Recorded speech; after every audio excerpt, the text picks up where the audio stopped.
Et on évoque à présent une importante association française de défense et de représentation des personnes en situation de handicap. Reconnue d'utilité publique, APF France Handicap rassemble près de 85 000 acteurs sur tout le territoire. L'association qui a d'ailleurs récemment signé une convention avec l'agglomération du Cotentin pour la mise en place d'un nouveau service d'autopartage à destination des personnes à mobilité réduite. Il s'agit d'un véhicule qui sera dédié à ce service assuré par l'APF France Handicap.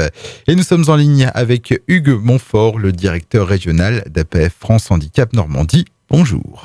Bonjour monsieur. On va commencer par rappeler un peu ce qu'est cette association, donc APF France Handicap, et surtout quelles sont vos missions. Alors l'association APF France Handicap a 90 ans d'âge, elle est née en 1933 sous la houlette de personnes qui étaient elles-mêmes en situation de handicap et qui se sont unies leurs forces pour essayer de mettre à jour la situation des personnes en situation de handicap dans la société. Donc elles ont créé cette association et développé des services de délégation dans tous les territoires, les départements et agi auprès des pouvoirs publics pour faire remonter la situation et les besoins des personnes en situation de handicap dans le pays depuis maintenant 90 ans. Et vous intervenez dans différents domaines pour soutenir les personnes en situation de handicap. Exactement, il y a plusieurs secteurs d'activité. Il y a tout d'abord, et c'est l'essentiel, l'activité autour du plaidoyer, de la revendication, avec les adhérents qui s'organisent en département et en région pour siéger dans des commissions communales d'accessibilité ou dans les commissions départementales pour les personnes en situation de handicap, et du coup faire valoir la parole des personnes en situation de handicap. On a aussi des établissements et services médico-sociaux, qui est une autre dimension d'action, avec des professionnels médico-sociaux qui accompagnent des enfants, des adultes, soit à leur domicile, soit dans des établissements médico-sociaux. On a une troisième branche importante autour de l'emploi et APF Entreprise, qui est en Normandie, à Val-de-Reuil et à Évreux, avec une forte activité qui embauche près de 300 personnes en situation de handicap. Donc ça représente sur le territoire de la Normandie à peu près 1100 collaborateurs, 1000 adhérents et à peu près 1500 personnes accompagnées chaque jour. Justement, ma question suivante, c'était comment s'organiser APF France en Normandie. Donc il y a plusieurs antennes, notamment dans le Nord Cotentin. Alors c'est ça, il y a des délégations départementales, donc avec des élus, des adhérents élisent leurs représentants départementaux. Donc on a une délégation à Cherbourg-en-Cotentin, on a une délégation à Caen, on a une délégation à Argentan, on a une délégation à Rouen et on a une délégation à Évreux, dans des lieux un peu stratégiques, avec aussi des antennes qui peuvent aussi exister sur Saint-Lô ou d'autres territoires. Alors on va un peu parler de votre actualité récente et toujours dans le but de sensibiliser au handicap à l'égard de l'ensemble de la société. Il y a eu cette convention régionale qui a été signée au début du mois entre Transdev et donc l'APF France Handicap. Quel est l'objet de cette convention avec l'un des principaux opérateurs du transport en commun ?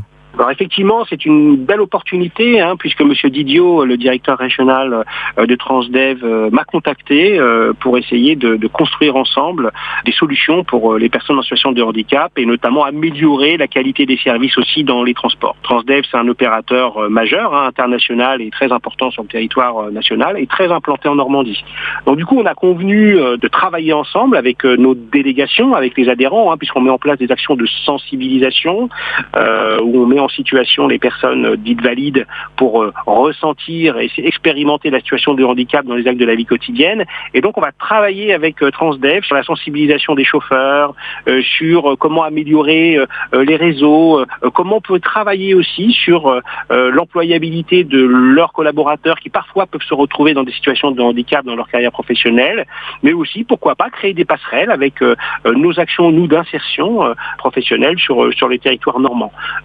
On a potentiellement aussi l'idée de pourquoi pas avoir une plateforme téléphonique qui puisse recueillir les éléments de difficulté de déplacement des personnes en situation de handicap sur le territoire de la Normandie, puisqu'ils sont représentés un peu sur tous les départements aussi, puisqu'ils gèrent les réseaux nomades sur une bonne partie du territoire de la région, mais aussi sur les grandes agglos du territoire. Donc une vraie ambition de travailler collectivement à l'amélioration de l'accès à la mobilité des personnes en situation de handicap qui passe sur l'ensemble de la chaîne de mobilité. Parce que l'accès au transport, c'est important, mais il faut pouvoir aussi accéder à la station de bus ou à la station de tramway dans de bonnes conditions. Alors c'est sous forme d'ateliers qui sont ainsi proposés aux opérateurs de Transdev, des ateliers qui seront aussi proposés donc sur l'ensemble du département normand. Je crois qu'ils ont déjà commencé à Rouen. Exactement, ça a déjà commencé à Rouen et ça va se déployer sur l'ensemble du territoire avec du coup des ateliers de sensibilisation, avec des parcours de mobilité. On a aussi des casques de réalité virtuelle qui simulent des situations de handicap pour permettre aussi aux collaborateurs de Transdev de prendre conscience de ce que peut ressentir et vivre une personne en situation de handicap dans son transport. Alors toujours concernant l'APF France Handicap en Normandie, quelles sont vos autres actualités ? Alors l'actualité qui dépasse la Normandie, mais qui est du coup une actualité beaucoup plus nationale, c'est la question des aides humaines. On a effectivement aujourd'hui, et l'association en lien avec AFM Téléthon a sollicité la défenseur des droits en octobre 2023 pour faire état des difficultés que les personnes vivent à domicile et notamment mis en cause l'État pour une non-assistance pour personnes en danger. Il faut savoir aujourd'hui qu'en Normandie, mais aussi plus globalement sur le territoire en France, on a une crise des métiers de l'accompagnement et donc du coup des difficultés de recrutement sur les services d'aide à domicile. Donc de plus en plus, nous sommes sollicités par des personnes qui nous disent « je suis couché à 15 heures parce que mon aide humaine ne peut pas venir plus tard, on me lève le matin à midi, ou alors j'ai même parfois personne, j'ai dû dormir dans mon fauteuil toute la nuit ». Donc on demande à FM Téléthon et à APF France Handicap une vraie réforme en profondeur des métiers d'accompagnement pour que ces situations intolérables cessent. Eh bien, merci pour ces informations. Pour terminer cet entretien, dites-nous comment pouvons-nous soutenir l'APF France Handicap ? Alors, vous pouvez effectivement faire un don à l'association APF France Handicap ou tout simplement être adhérent à l'association, car l'association a besoin de tous pour suivre son combat. Dans une situation de tension budgétaire généralisée, l'association n'est pas non plus exempte de difficultés de financement. Donc, si vous pouvez avoir un soutien de l'ensemble de la population, ce serait vraiment un plus pour nous. Et rendez-vous sur votre site internet, APF France Handicap. Merci beaucoup Hugues Montfort pour ces quelques minutes accordées. On rappelle que vous êtes le directeur régional d'APF France Handicap en Normandie. Je vous dis au revoir. Merci, au revoir.